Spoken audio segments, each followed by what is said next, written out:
2022년 10월 26일입니다. 수요일이네요. 안종현 경매TV 제2기 경매 라이브 방송이죠. 7강입니다. 오늘은 아마 지난 6강에 이어가지고요. 권리 분석 쉽게 하는 방법 이렇게 해서 화면에도 나와 있습니다만 제가 지난 시간에 잠깐만요. 제가 펼쳐놓고 지난 시간에 제가 소멸기준권리 유형 분석에서 건전한권에 대해서 말씀드렸거든요. 그래서 오늘 보니까 담보가등기, 그 다음에 강제경매 기입등기, 그 다음에 가압류 등기, 가압류도 되고 압류도 됩니다. 그 다음에 이제 5번째로 해가지고 전세권. 전세권이 잘만 하면요. 요즘 같은 경우 경기 안 좋잖아요. 그죠?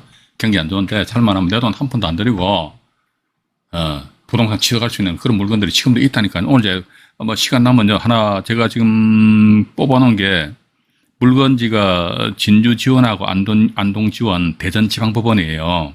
전부 다 아파트인데.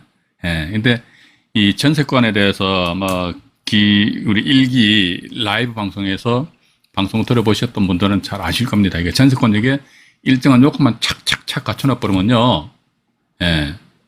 그러니까 예를 들어가지고 내가 투자를 1억을 했는데, 아이고, 나중에 보니까 부동산 값이 떨어져가지고 내 주머니에 5천만 원밖에 안 떨어졌다. 영혼까지 끌고가지고, 아파트를 매입을 했는데 말이죠. 오늘도 보니까 저 탤런트 그 누군가의 머리 벗겨진 양반이잖아요. 김광규신가 양반? 어디에 김포인가 그쪽에 아파트 샀는데 말이지.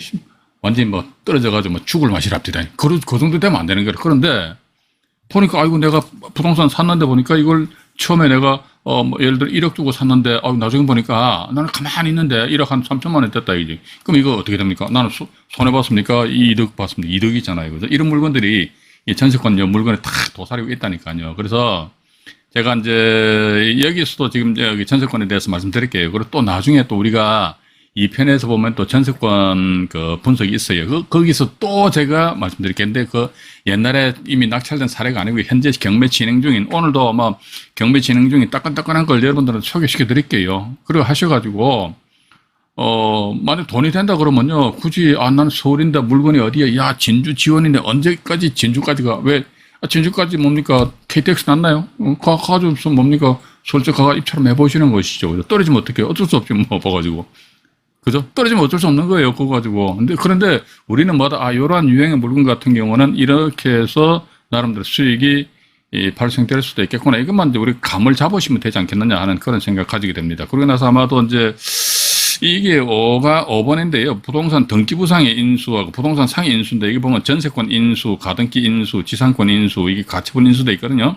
이것도 이게 필요하다면요. 제가 이제 8강에서 따로 하나 구분해가지고 이제 우리 시청자 여러분들에게 조곤조곤 말씀을 드려볼까 합니다. 자, 그러면 이제 화면을 정리를 하고 방송을 진행하도록 하겠습니다.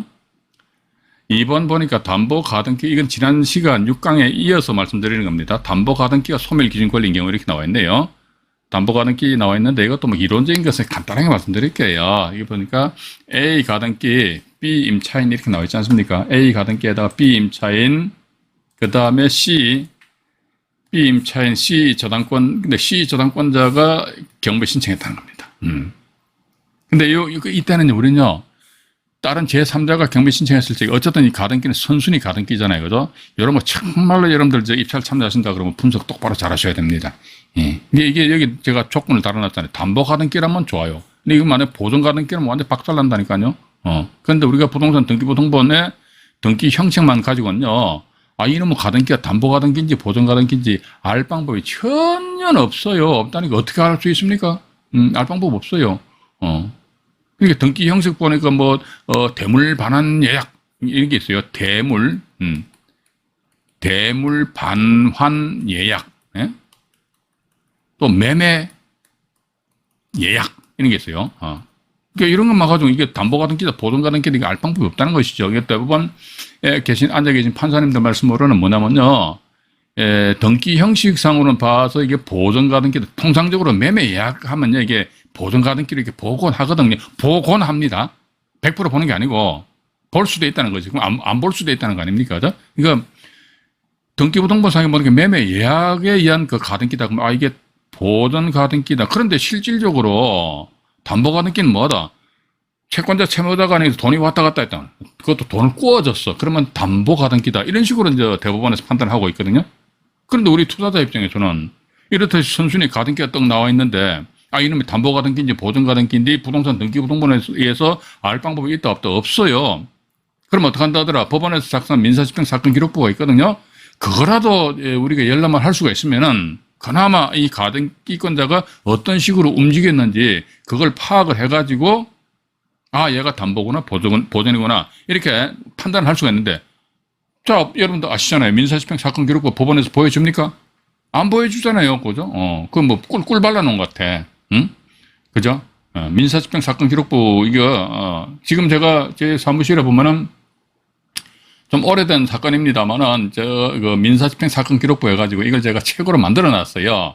그래서 혹시 나중에 이제 오프라인 상으로 여러분들하고 저하고 만날 그런 기회가 되면은 이것도 이제 책이 몇 권 없어요. 그렇기 때문에 오시는 분들한테 한 권씩 돈 안 받고 그냥 드릴게요.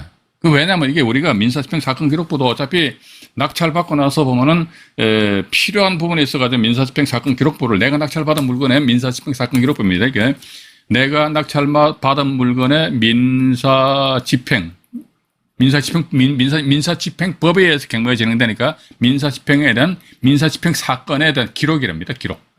민사집행 사건 기록.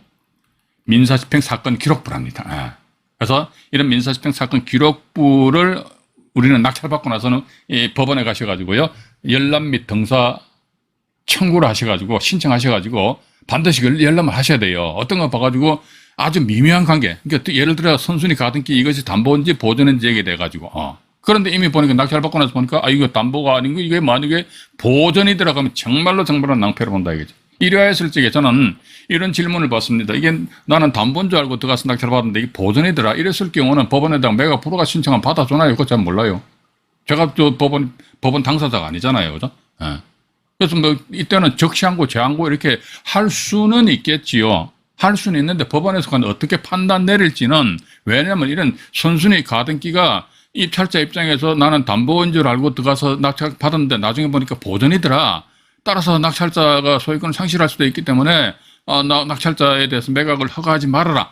매각 불허가 신청을 하는데 만약에 법원에서 기각된다면 적시항고하고 또 그게 기각된다면 재항고해서 대법원까지 올라가는데 대법원에 앉아 계신 분들이 과연 어떤 식으로 판단 내릴지는 전 몰라요, 제가. 그런 거 저한테 질문 주시면은 신뢰입니다, 신뢰. 그래서 이제 요 가등기에 대해서도 선순위 가등기가 있다. 그러면 우리 투자자 입장에서 이 물건 난 정말로 한번 입찰 들어가 보고 싶다. 그러면 어떻게 한다더라? 그 방법에 대해서는 우리 2편에 보면 가등기 파트가 나와요. 그래서 제가 또 말씀드릴게요. 일단 봐가지고 선순위 담보 가등기가 있다더라, 아니면 보전 가등기가 있다더라. 이게 됐으면 우리는 강의할 적엔 담보 가등기다, 보전 가등기다 이렇게 이야기를 할 수가 있는데 실질적으로 등기부등본 보게 되면 이놈 담보인지 보전인지 몰라요. 자, 그렇다면 일단은 일건 관련해서 제가 여기 아마 이게 이미 낙찰된 것 같습니다만은 경매 정보지에 의해서 간단하게 몇 가지 말씀을 드리도록 하겠습니다. 여기 보시니까, 잠깐만요. 2019 타경입니다. 동부지방법원 사건이고요. 2019 타경이 4285 해가지고요. 강동구 성내동의 다세대 주택이네요. 강동구 성내동의 다세대 주택. 또, 이 보십시오. 보시게 되면요. 이게 잠깐만 화면을 좀 확대해 드릴게요. 참, 이게 며칠 전에 저희 시청자분 중에서 한 분이 그 영상물에 밑에 댓글 달아 놓으셨더라고요. 저는 그런 댓글 보면 제가 참 당황스러워요. 어떤가 하니까, 왜 방송할 적에 말이지, 이렇게 화면을 이렇게, 왜 이렇게 확대하냐, 이게. 화면을 이렇게. 이 왜 확대하냐, 이게. 이거 헷갈린다, 이거죠. 확대하지 말아달라 이런 식으로 이야기를 하시고, 그래서 저도 이게 제가 사실은 누구 장단에 춤춰야 될지 모르겠습니다. 왜냐면요, 어떤 분들은 스마트폰에 의해서 이 영상물을 보세요. 그런 분들은 또 저한테요, 화면을 좀 확대를 해달래요. 왜냐면 스마트폰에서 보다 보니까 글씨가 작게 나오잖아요. 근데 또 이분은 보니까 나는 PC로 보는데 말이야, 컴퓨터로 보는데 굳이 막 확대해가지고 하면 내가 뭐 집중력이 떨어진다 이러니까 저도 이거 어떻게 해야 될지 모르겠습니다. 제가 차라리 이게 우리 시청자 여러분들한테, 수강료에서 돈이라도 받고 하면 이게 참, 알겠습니다. 근데 그것도 아니잖아요, 저는 어떻게 보면 일단, 스마트폰에 의해서 유튜브를 보시는 분들 상당히 많이 계십니다. 저도 집에 가면요, 자기 전에는 스마트폰에 의해서 유튜브 제 채널이라든지 아니면 여기 다른 채널도 많이 봐요. 이러다 보니까 글씨가 요만하게 나면 좀 답답하더라고. 그래서 어떤 채널 보니까 화면을 확대를 시켜주더라고요. 와, 그거 보니까, 괜찮더라. 아. 그래서 제가 좀 어떻게 했으면 좋을지 저도 참 모르겠습니다. 우리 채팅창에 들어와 계신 우리 시청자 여러분들 중에서 솔로몬의 지혜를 저한테 베풀어 주시면 제가 대단히 감사할 것 같습니다. 그럼 이제 당분간 화면 확대는 안 할게요. 확대하지 말라니까 안 하면 되잖아요. 그죠? 자, 이게 보시면은 이제 1차 여기에 2억 8,500만 원인데, 2억 8,500만 원이죠. 그죠? 2억 8,500만 원 돼 있는데, 여기 보니까, 우와, 두두두두두두 해가지고, 뭐, 얼마까지? 1,599만 9천 원까지 해서 대금 납부를 하셨네요. 그죠? 이게 무슨 사연이 있나 해가지고요. 잠깐만, 제가 뭐, 사건을 잘못 뽑았나요? 잠깐만 밑으로 내려가 볼게요. 밑으로 내려가 보니까, 이거네요. 봐가지고, 이게 지금 보시게 되면은, 여기 선순위 가등기가 있잖아요. 가등기가, 그죠? 예. 가등기가 있는데, 문모시가 있는데, 채권 계산서 금액을 확인했다 이거지. 근데 저는 참 이렇게 봅니다. 뭐냐면요. 이 가등기권자 여기 밑에 나와 있네. 제가 화면을 좀 올려드릴게요. 잠깐만요. 화면을 좀 올려드리겠습니다. 가등기권자 문모시는 원금 2억 500만 원 및 이자에 대한 배당 요구를 함 이렇게 나와 있거든요. 자, 근데 이것도 보면요. 이것도 우리가 신뢰를 못 한다니까요. 이 아마 제가 가등기 파트 가서 제가 말씀드린 이게 가등기는 우리 신뢰를 하면 안 됩니다. 실제 부산에서 있었던 사건인데 보니까 선순위에 가등기가 있는 상태에서 경매가 진행되니까 그 가등기권자가 채권 계산서를 제출했습니다. 제 말씀 잘 들으셔야 됩니다. 집중하셔야 돼요. 재미없으신 분들은 방송 안 들으셔도 됩니다. 보니까 선순위 가등기가 채권 계산서를 제출하니까 그럼 법원에서는 선순위 가등기권자 채권 계산서 제출했다 이런 식으로 채권 계산서 제출했단 말이에요. 제출하니까 그럼 우리 투자자 입장에 보면요. 또 일반 시중에서 보면은 선순위 가등기가 있는데 가등기권자가 채권 계산서를 제출하면 이것은 담보 가등기다 이렇게도 이야기하는 채널도 간혹 있단 말이죠. 그 말이 틀린 건 아닌데 맞는 것도 아닙니다. 근데 문제는 뭐냐면 선순위 가등기권자 보니까 채권 계산서를 제출했다 하면은 담보 가등기인데 그게 사실은 담보 가등기가 아니라 보존 가등기였습니다. 이게 뭐 일기 라이브 방송 들으신 분들은 기억나실 겁니다. 아파트 진입로 문제가 해결이 안 돼가지고 계약금하고 중도금 넣고 잔금을 미룬 상태에서 가등기를 했다. 그럼 이게 보존 가등기거든요. 근데 보니까 엄연히 그 보존 가등기인데도 불구하고 이 사람이 채권 계산서를 제출하니까 법원에서 이거 뭐 담보 가등기를 봐가지고 환장해 버린다니까 진짜 이런 경우는 이런 일이 우리 앞에서 이게 참 나타나지 않길 바라야 되는데 참 이게 참 안타까워요. 왜? 내 돈 내고 내가 저 부동산 지도가는데 맨날 이놈하고 관련된 서류도 안 보여줘. 왜 안 보여주는지 모르겠어요. 인간들이 말이지. 저는 이거 얘기할 때마다 막 열받아. 지금도 뭐 옆에 막 히터 틀어나가 땀이 뻑뻑 나는데, 그죠? 어쨌든 봐가지고요. 뭐 일단 담보가등기로 보자 이겁니다. 담보가등기로 보는 그런 상태에서. 잠깐만요. 이게 보니까, 여기서 담보가등기를 보고 권모시가 있는데, 여기서 보니까 이제 이걸 소멸기준 권리를 이제 보자 이거죠. 그죠?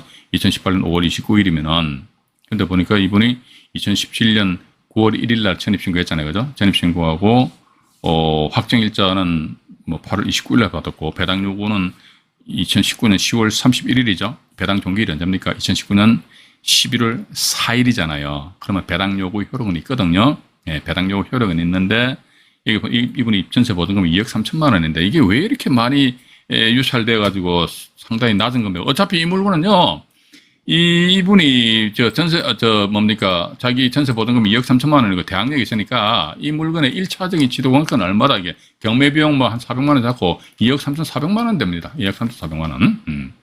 2억 3,400만 원 정도가 돼야 되지 않겠느냐 하는 그런 생각 가진다는 것이죠. 근데 봐가지고 이 물건에 대해 상당히 뭐 낮은 금액으로 일단 낙찰을 받았는데 그 이유를 저도 보니까 이해를 못 하겠어요. 2억 3천만 원이 대항력 있는 임차인인데 이게 임모씨라는 분이 보니까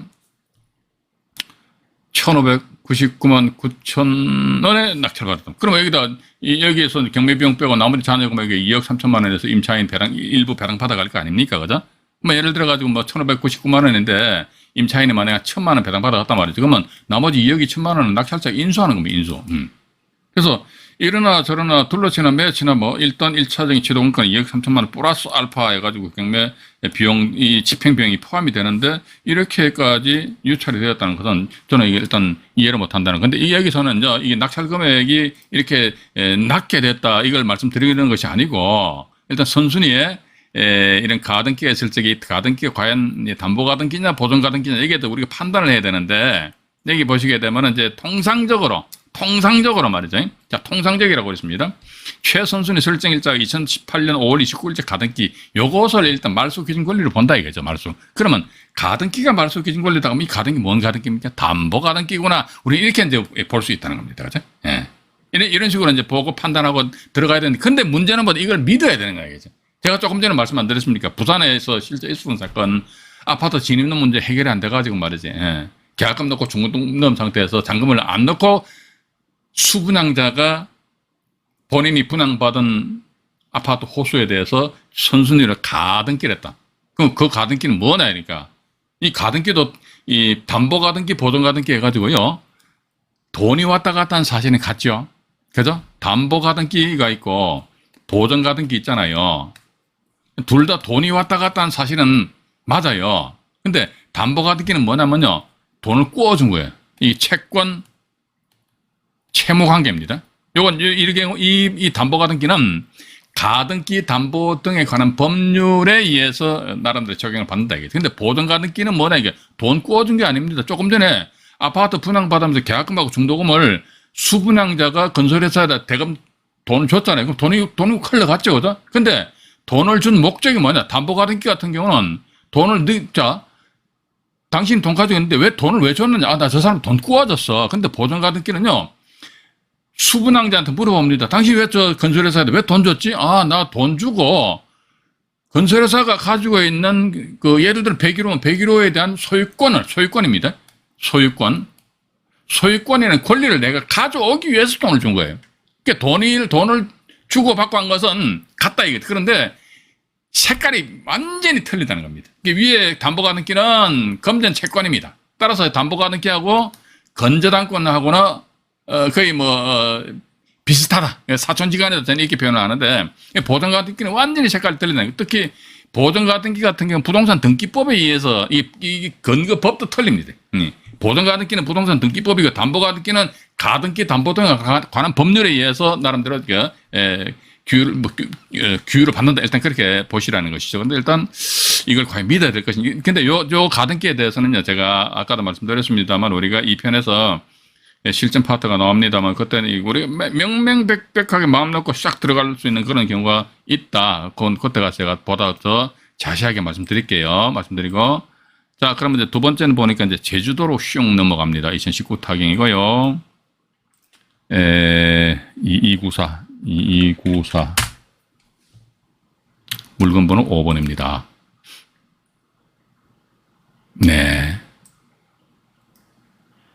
여기 청산을 위한 형식적 경매 뭐 이렇게 나와 있네요. 이것도 보니까 뭐 화려합니다. 중간에 보니까 그냥 누가 뭐 5,251만 원 썼다가 대금 납부 안 하고 또 5,190만 원 썼다가 또 대금 납부 안 하고 이번 또 1,500만 원 썼다가 또 대금 납부 안 해버리고 말이죠. 또 뭐 하는 시츄에이션인지 모르겠습니다. 그러다 최종적으로 해가지고 이게 469만 8천 원에 469만 8천 원에 이것도 뭐 일단 낙찰이 됐네, 그죠? 이게 6% 선에서 낙찰이 되고 대금 납부를 하고 일단 사건이 끝난 사건입니다. 끝난 사건인데 이것도 밑으로 잠깐 내려가 볼게요. 내려가 보니까 뭐 이건 이렇게 돼 있네요. 봐가지고 가등기가 있잖아요. 가등기가 있는데 보니까 이것도 채권 계산서 금액 확인이랍니다. 이걸 과연 믿어야 될지. 제가 참 그래요. 이게 옛날에니까 40대 때나 50대 초반만 하더라도 그냥 해. 그런데 이제 자꾸 이제 이런 게 관련 대법원 판결이라는 게 눈에 탁탁 뭡니까 잊어먹을 만하면 툭툭 튀어나와요. 이러다 보니까 만에 이게 그렇게 되면 어떡하지? 이런 어떤 걱정이 없습니다. 이러다 보니까 제 가슴이 이제 새 가슴이 돼버렸어요. 새 가슴이.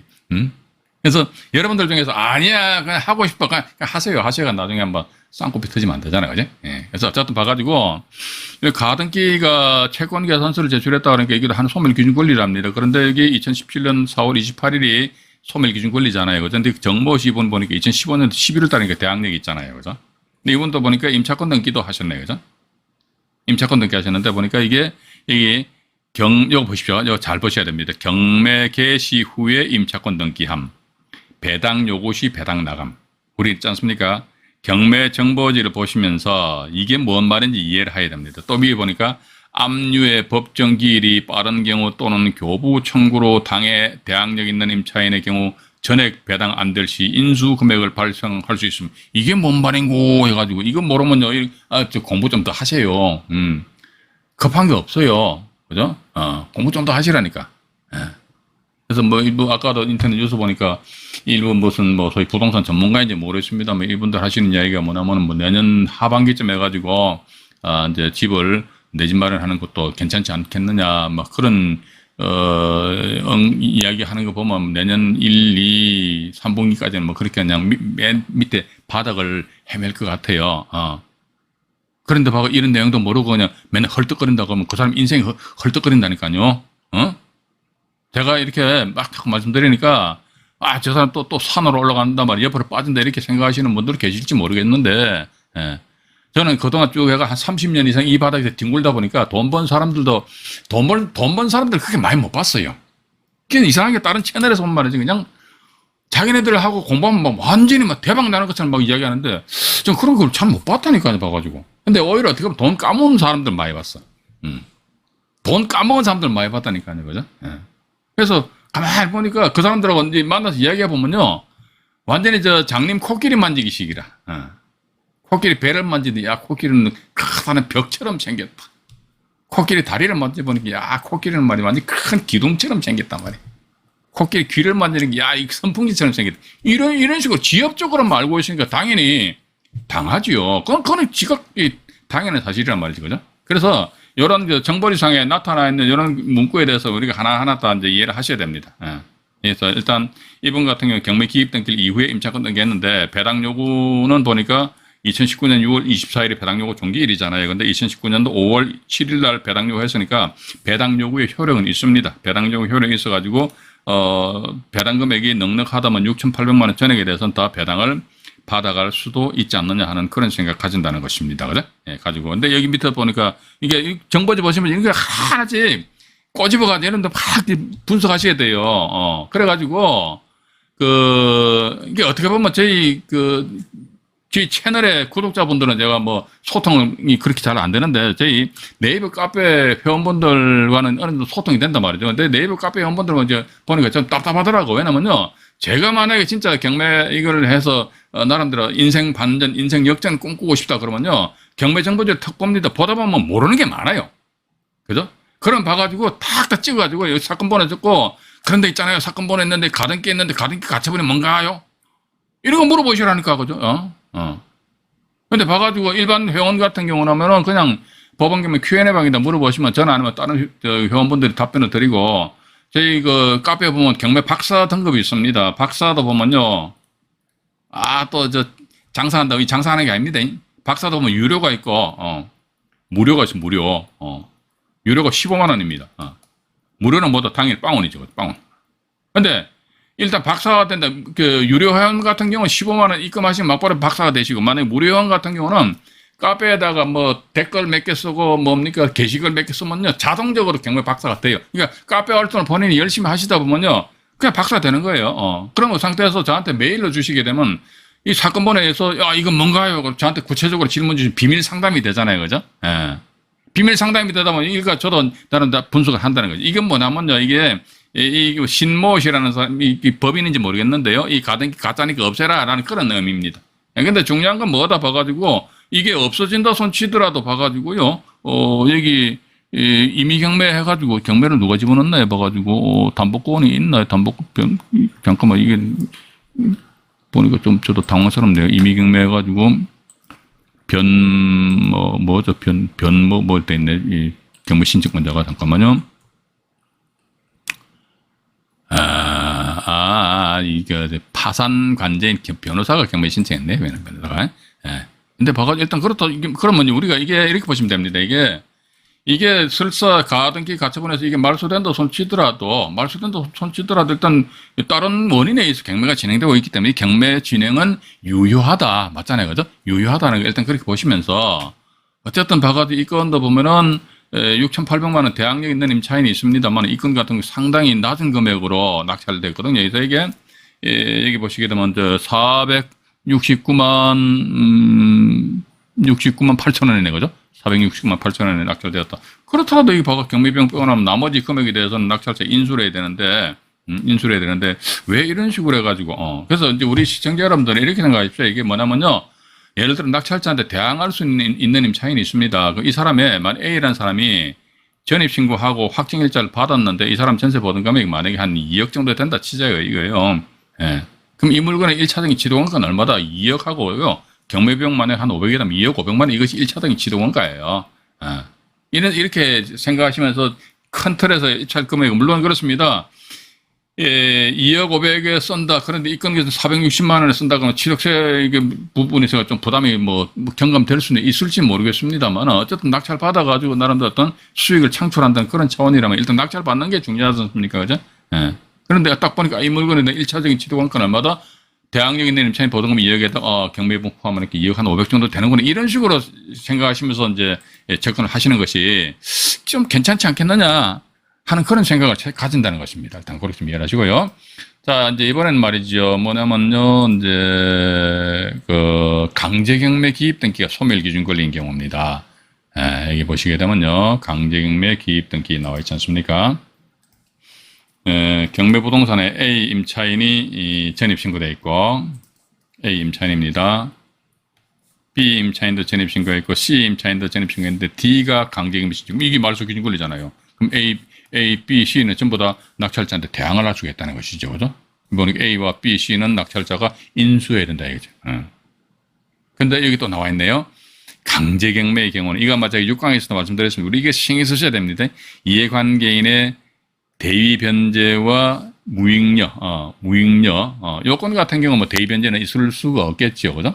A, B, C 이 사람도 임차인이 있는데, D가 맨 꼴찌로 강제경매 신청했잖아요. 이건 누가 대위 변제해가지고 값을 앞에 예를 들면 이런 게 있습니다. 이게 어떤 거냐, 여기 보니까 여기에 갑이라는 사람이 저당권을 설정하였고, 그 다음에 A가 있고, B가 있고, C 임차인들이 전입신고했단 말이죠. 그죠? 전입신고했는데, 그 뒤에 보니까 D라는 사람이 강제경매 신청했다 이거죠. 요리했을 경우 대위 변제 이걸 죽여버릴 수 있겠잖아요. 그죠? 이걸 죽여버린다면 어떻게 됩니까? 이걸 죽이기 전에는 A, B, C 이 사람들은 낙찰자한테 대항을 못하는데 죽여버리면 해서 낙찰자한테 우왕 해서 큰 소리 칠 수 있잖아요. 그죠? 요런 경우는 대위 변제. 또 보니까 두 번째 무익녀는 뭐다 이게 민사집행법 몇 조라고 했습니까? 102조죠. 민지법 102조입니다. 민지법 102조에 의해 가지고 경매 신청권자보다 먼저 앞서 우선 변제권을 가지는 권리자. 이것도 아마 제가 6강에서 말씀드려놨기 때문에 그걸 참조하셔가지고 여러분들 좀 이해를 해보시면 되실 것 같고요. 이 건 관련해가지고, 경매 사례를 이제 우리 시청자 여러분들에게 몇 개 소개를 시켜드리도록 하겠습니다. 여기 보니까요, 상주, 이건 아마 경매가 진행되는 건지 모르겠네요. 이제 2021 타경이니까 경매 진행 중인 것 같네요. 상주 지원인가요? 72,029호에서 물건번호 2번입니다. 경상북도 상주시 봉룡동에 소재하는 아파트네요, 아파트. 봉룡동에 소재하는 아파트입니다. 아파트인데, 근본에 11월 15일이 3차 메가키일로 일단 지정이 되어 있거든요. 지정이 되어 있는 상태에서 밑으로 잠깐 내려가 보겠습니다. 여기 보시게 되면 이제, 일단 강제경매잖아요. 그죠? 아파트인데 전세권은 말소 기준 권리가 안 됩니다만은 전세권자 말소 기준 권리가 되기 위해서는요 아파트 첫 번째입니다. 아파트이면서 또 두 번째 뭐다 전세권자가 선순위로 설정돼야 되고 조건이 있어요. 세 번째가 보니까 세 번째가 뭐냐면은 전세권에 의해서 임의 경매 신청하면 이것도 제가 전세권 파트가 자세히 말씀드릴게요. 이게 좀 이해가 안 되신다 그러면 그냥 아마도 이 2기 라이브 방송은 또 내년 아마 8, 9월까지는 계속 되겠지요. 그렇다 뭐 다음 11월 달부터니까 다음 주잖아요. 다음 주부터는 월화수목금 계속 방송이 있습니다. 그래서 월수금은 말 그대로 약간 좀 수준이 높은 내용이고 화목은 완전히 경린이 분들을 위한 그런 과정이기 때문에 예. 놀면 뭐 하십니까? 놀면 뭐 밥이 생깁니까? 뭐가 생깁니까? 어? 내가 부자 되기 전까지는 조금 노는 것도 자제를 해야 될 거 아닙니까? 그죠? 예. 그래서 월화수목금 그냥 허벌나게 한번 공부해 보시라니까. 제가 뭐 오프라인상에서 여러분들은 뭐 꼬드기기 위해서 이렇게 방송하는 것도 아니고 컨설팅하기 위해서 방송하는 것도 아니에요. 아무런 그게 뭐랄까 조건이 없어요. 그렇기 때문에 여러분들이 하긴 나름이다. 저는 그렇게 봅니다. 가셔가지고 어쨌든 아까도 말씀드렸는데 네이버 카페 건강한 클럽의 카페 회원으로서 그냥 막 출석부터 막 댓글 막 다세요. 그죠? 그러면 자동적으로 자동빵으로 경매 박사가 된다니까요. 그거 참 쉬운데 그걸 왜들, 그러니까 그것조차도 하기 싫은 사람들은요, 예. 제 생각에 그런 분들은 카페에서 탈퇴했으면 좋겠어요. 나갔으면 좋겠어.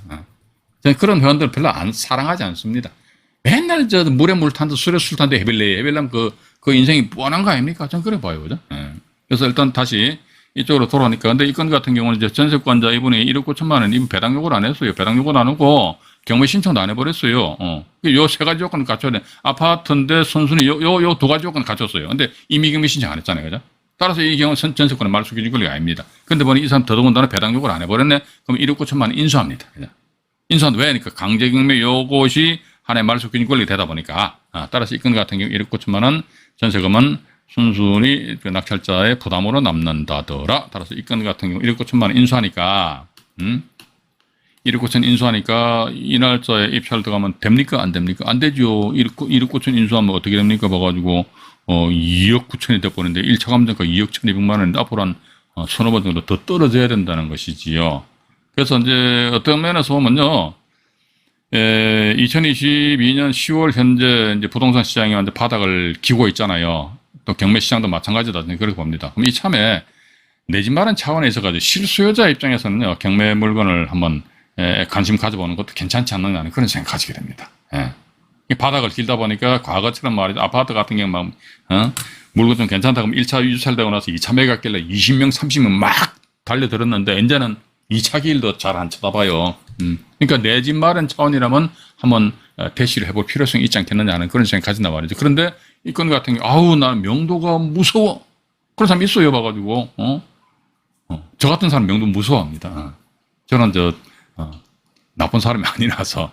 그러다 보니까, 그럼 이런 거 어떻게, 이런 물건 골라봐야지. 왜냐면, 근데 다음 보다 1억 9천만 원 인수한다는 전제하에서, 근데 사실 그렇습니다. 2억 1,200만 원인데, 2억 1,200만 원인데 1억 9천만 원, 완전히 이건 막 갭 투자 끝내줘 버렸네, 그죠? 만약에 거래 가격이 2억 1,200만 원이라고 하면 갭 얼마입니까? 2,200만 원. 2,200만 원 가지고 이게 23.84평 같으면은 그건 30한 2, 3평형짜리 아파트를 내 걸로 만드는 그런 결과가 되잖아요. 그죠? 어쨌든 봐가지고, 이 물건에 대해서 매매 금액이, 실제 거래되는 금액이 1억 9천만 원 이상 돼야겠지요. 그죠? 1억 9천만 이상 돼야 될 거 아닙니까? 그죠? 그래야지만 어느 정도 이제 투자했다는 가치가 값어치가 있지 않겠느냐. 일단 그렇게 좀 보시면 되실 것 같고요. 좀 일단 여기 하고요. 다음 우리가, 뭐냐면 이제 1부 방송 마치고요. 다음에, 죄송합니다. 이게 2부 방송에서는요, 가압류 등기가 소멸 기준 권리인 경우, 그 이하, 가압류하고 전세권에 대해서 2부 방송에서 말씀드리겠습니다. 오늘 시간이 조금 오버되더라도, 이해를 해 주시기 바라겠습니다.